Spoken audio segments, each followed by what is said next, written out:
Hi, my name is Tracy, and this is my story of how I went from rags to riches in the craziest way possible. For as long as I can remember, Mom and I have lived at a shelter. I never knew my dad, but I did know that he must have been a massive jerk to dump Mom, because she was a legit angel. She was always taking medicine for her heart problems, but she was also helping people at the shelter even though they didn't pay her. She taught me that the most important thing in the world was to always be kind. On my first day in first grade, I noticed that everyone was wearing the prettiest clothes, while I was wearing an oversized t-shirt and shorts that came to my feet. As soon as Mom left, I took a deep breath and walked over to a bunch of girls. Hi, I'm the prettiest girl in the group. Amy turned to me and said, Ew, you look like a cartoon. And so did your nanny. That's not my nanny, that's my mommy. She burst out laughing. You're as ugly as your mommy. Before she could say another word, I attacked her. The teachers pulled us apart and made us hug it out.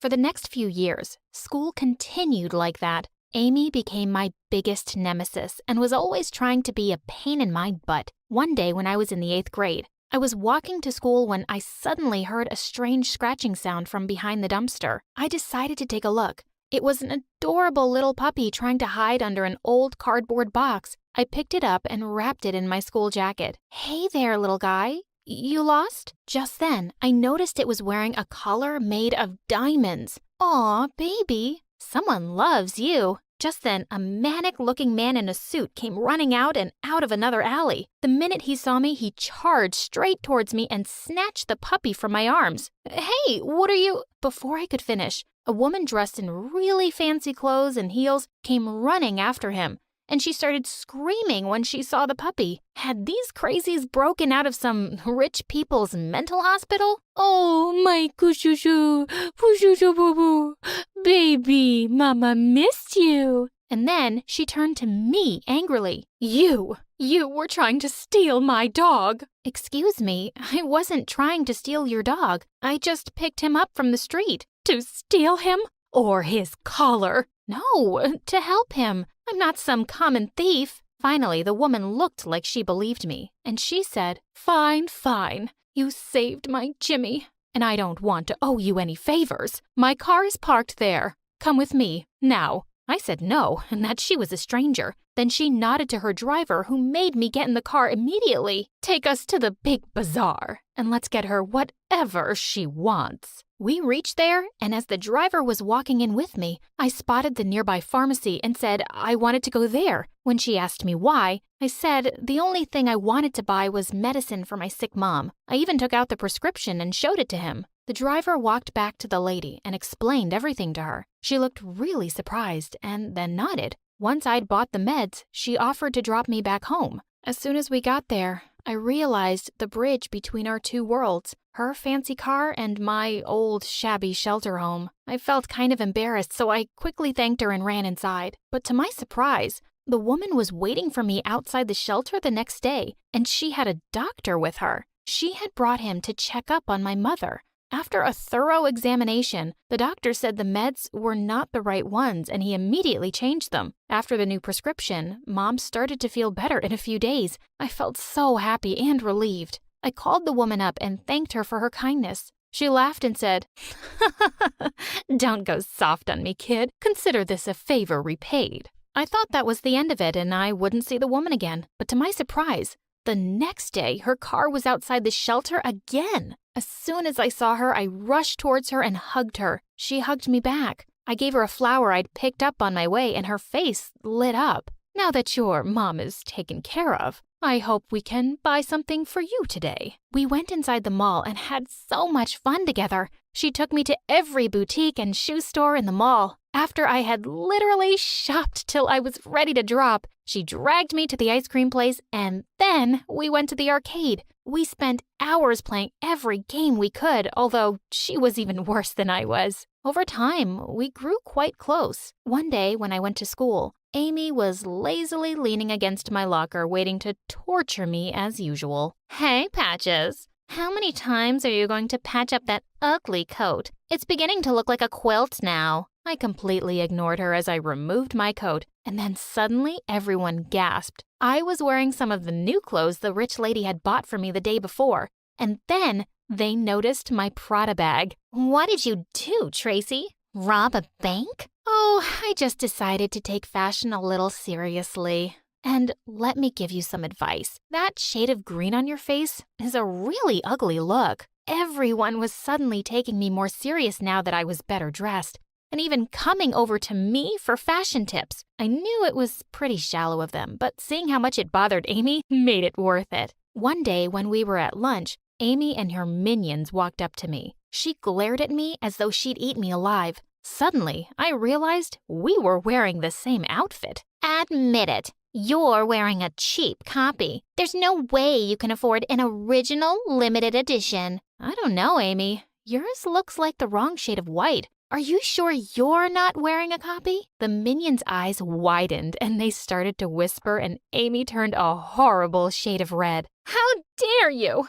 I'll tell you what the wrong shade of white is. And with that, she dumped her cup of coffee on my white outfit. I was furious. And before long, we had broken out into a full-fledged food fight right in the middle of the cafeteria. The kids gathered around us, screaming and yelling. Suddenly, 2 teachers broke us apart and dragged us to the principal's office. Oh no, I knew what this meant. Our parents would be called in. Sure enough, 30 minutes later, Mom came rushing in. She took one look at us and started apologizing to the principal. Then she turned to me. I'm so disappointed in you, Tracy. I always told you to be kind. But Mom... No buts, young lady. Then to my sheer horror, she turned to Amy, who was scowling in the corner. Where's your mom, sweetie? I'll say sorry to her too. Those stains will be a pain to wash out. But Amy shook her off angrily. Don't touch me, and mind your own freaking business. The principal told Mom that neither of Amy's parents had time to come. So Mom just smiled and said it was okay.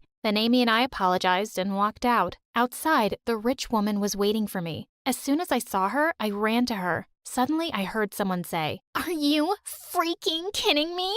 I turned around and saw Amy glaring at us. You hypocrite. You didn't have time for me, but you do for these down and outs. Wait, what was going on? Hey, watch your mouth.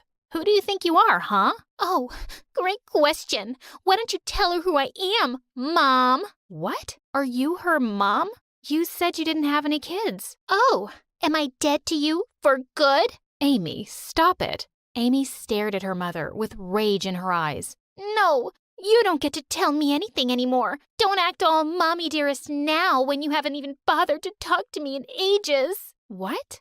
You don't talk to your own daughter? What kind of mother are you? Tracy, Amy, I can explain. I was all so confused and puzzled. She'd been going around acting like a great mom figure to me, while she acted like her own daughter didn't even exist. I just turned around abruptly and ran home. I kept ignoring the rich woman's texts and calls because I was still reeling with shock over what had happened. But eventually, I decided that she deserved a chance to explain herself. And I told her that I would meet her after school. But as I was heading out of school the next day, I felt someone pull me by the back of my shirt. It was Amy, looking like a psycho. And where do you think you're going? To meet my mother? I shook her off. It's none of your business, Amy. And whatever is going on between you and your mom is not my fault. You better not meet her ever again, Tracy, or I'll have you and your mother kicked out of the shelter. Oh yeah? How do you think you can even do that? Her face twisted into an evil smile. Oh, my dad's a really powerful person on the city council. And once he tells the shelter people that you and your mom robbed my poor mother to buy branded clothes, they definitely won't be keeping thieves there. Just looking at her face, I knew she meant what she said. I hated being bullied by Amy like this, but I couldn't afford to land myself and Mom on the streets. I texted the rich woman to never contact me again. I even sent back everything she'd given me and went back to being my old, invisible self at school. Days turned into weeks, and before I knew it, 2 years had gone by without talking to the rich woman. Even though I kept my end of the bargain, Amy kept bullying me at school. And the psycho even started following me around in her car. Once I was buying ice cream at the grocery store when she popped out from behind a shelf and completely startled me. Aha! That's my mother's favorite ice cream. I know you're still seeing her. She kept accusing me of still seeing her mom, and of course, nothing I said could convince her otherwise. I was just glad I was leaving school soon. On graduation day, I ran to hug Mom after receiving my high school diploma. I heard Amy's voice and turned to see her standing behind us. Aw, isn't this such a sweet mother-daughter moment? Sorry to ruin it, but I have some news that's too good to keep from you any longer. And with that, she shoved a paper in my hands, and Mom and I stared at it in horror. It was a notice from the city council saying that our shelter would be permanently shut down because it had lost its funding. How can you do something like this? Do you have any idea how many people will lose their homes? I forgot the part where that's my problem. All I care about is you losing yours, and Daddy will make sure it happens. And I will make sure that it does not. We all turned around to see the rich woman. She took the paper from my hand and said she would pay whatever funds the shelter needed to stay open, and there was nothing Amy's dad could do to stop that. Amy looked like she was about to explode. Amy's mom turned to her and said, "Your dad is always trying to make you just like him, Amy. But I know you're better than that. He kept you away from me. But you're old enough to decide now, darling." Amy looked into her mom's eyes and shrugged off her hand. No, I'm going to stay with Dad. You can be a mother to 100 street rats like her for all I care. Just then, the principal came running towards us and said, "Oh, you must be Amy's mother. I've been waiting for one of her parents to show up. I wanted to let you know that Amy can't graduate. She will have to repeat a year." What? You can't do that. And then she left crying like a little baby. I was really happy to see the rich woman again, and I apologized to her for cutting her out of my life. "There's no need for explanations, Tracy, and I'll save your shelter. But why don't you and your mom come to live with me in my big, lonely mansion?" Long story short, we did finally agree to move in with her, and I was actually really glad that the two had each other's company as I moved away for a few years for university. I met a wonderful guy there, and after graduation, we moved back to my hometown so I could help the rich woman manage her business. I'm a successful businesswoman now with 2 beautiful kids and 2 doting grandmas who are always happy to babysit.